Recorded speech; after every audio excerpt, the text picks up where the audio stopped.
राधे राधे दोस्तों, स्वागत है आपका हमारे YouTube चैनल भक्ति की शक्ति ज्ञान के साथ में। दोस्तों, आज के इस वीडियो में हम आपको बताएंगे महाभारत में कौन थे यमराज के अवतार और दुर्योधन के पैदा होते ही कहा था अब होगा विनाश। महाभारत के अनेक पात्र देवी देवताओं के अवतार थे। ऐसे ही एक पात्र थे महात्मा विदुर। बहुत कम लोगों को पता होगा कि महात्मा विदुर यमराज के अवतार थे। इससे संबंधित कथा भी महाभारत में मिलती है। महाभारत में महात्मा विदुर भी प्रमुख पात्रों में से एक हैं। ये महाराज धृतराष्ट्र के छोटे भाई होने के साथ साथ हस्तिनापुर के महामंत्री भी थे। ये हमेशा राजा धृतराष्ट्र को सही सलाह देते थे। इनका पांडव पुत्रों से अधिक लगाव था क्योंकि हमेशा धर्म के अनुकूल रहते थे। इसी वजह से दुर्योधन हमेशा इनका अपमान करता रहता था। इनकी मृत्यु भी बहुत अजीब तरीके से हुई।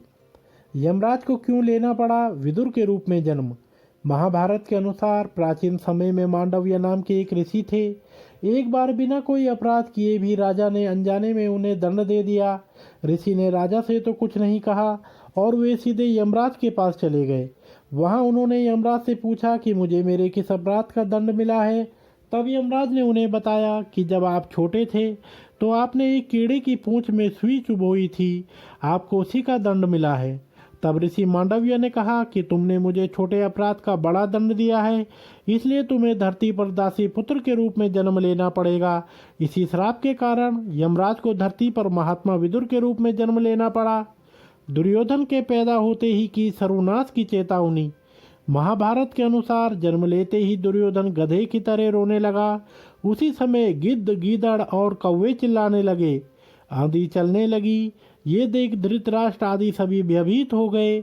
इतने सारे अपशकुन होते देख महात्मा विदुर ने कहा कि ये अपशकुन सर्वनाश के बारे में संकेत कर रहे हैं, इसलिए राजा धृतराष्ट्र आप अपने इस पुत्र का त्याग कर दीजिए।